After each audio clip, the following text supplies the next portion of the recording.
বৃশ্চিক রাশির জন্য কেতু টোটকা, আজকে কি বলবো, কেতু টোটকা। তাহলে কেন কেতু কে আমাদের টোটকা করতে হবে বা কেতুর উপায় আমাদের এখন করতে হবে? কারণ কেতু আমাদের এখন কর্মস্থানে আছে এবং কর্মস্থানে এসে কেতু এখন আমাদের কর্ম জায়গায় বা কর্মজীবনে তৈরি করবে অস্থিরতা। তো এর থেকে বাঁচতে গেলে আমাদের কেতুর উপায় অবশ্যই করতে হবে। কেতুর উপায় নাম্বার 1, আমাদের ঘুম থেকে খুব তাড়াতাড়ি উঠতে হবে। ঘুম থেকে উঠে মানে খুব তাড়াতাড়ি, মানে যদি ভোরবেলায় হয় তো বা ব্রাহ্ম মুহূর্তে হয় তো খুব ভালো হয়, এবং ঘুম থেকে উঠে নিজের হাতে আমাদের যে বিছানা সেটাকে পরিষ্কার করতে হবে। নাম্বার 2, খুব ডিসিপ্লিন লাইফ লিড করতে হবে। সময়ে খাওয়া, সময়ে কাজ করা, কোনো কাজ ফেলে না রাখা, এগুলো তোমাদের করতে হবে। 3 নম্বর, তোমাদের বাড়িতে অবশ্যই ময়ূরের নিখুঁত পালক, অন্তত 7টা ময়ূরের পালক তোমাদের বাড়িতে থাকা চাই।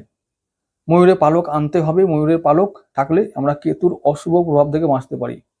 নাম্বার 4, কেশরের তিলক তোমরা লাগাবে, তোমরা নিজেরাও লাগাবে এবং তোমাদের পুত্র কন্যা যদি বাড়িতে থাকে তাদেরও মাথায় কেশরের তিলক অবশ্যই লাগাবে। নাম্বার 5, তোমরা গুরুর মন্ত্র জপ বা ধ্যান নিয়মিত করবে। গুরু মন্ত্র জপ, এবং সকালবেলায় উঠে যদি খালি পেটে কাঁচা হলুদ সেবন করতে পারো খুব ভালো হয়।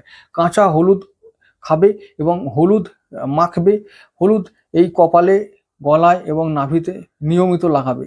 যত গুরুতত্ত্ব বেশি বাড়বে ততই আমাদের দেহের মধ্যে, মনের মধ্যে গুরুতত্ত্ব যত বাড়বে তত আমাদের কেতু আমাদের সাহায্য করবে। কেতুর আমাদের বাধা দূর করবে, কর্মক্ষেত্রে আমরা উন্নতি লাভ করব, কর্মে সাফল্য লাভ করব।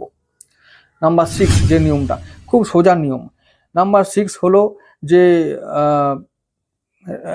রাত জাগা যাবে না।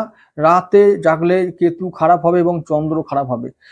খুব তাড়াতাড়ি আমরা 8টার মধ্যে, যদি নাও হয় অন্তত 10টার মধ্যে আমরা শুয়ে পড়বো। তো এই আমাদের হলো টোটকা কেতুকে জব্দ করার জন্য বা কেতুর অশুভ প্রভাব থেকে বাঁচার জন্য। এগুলো তোমরা অবশ্যই করবে, কর্মক্ষেত্রে শুভ ফল পাবে।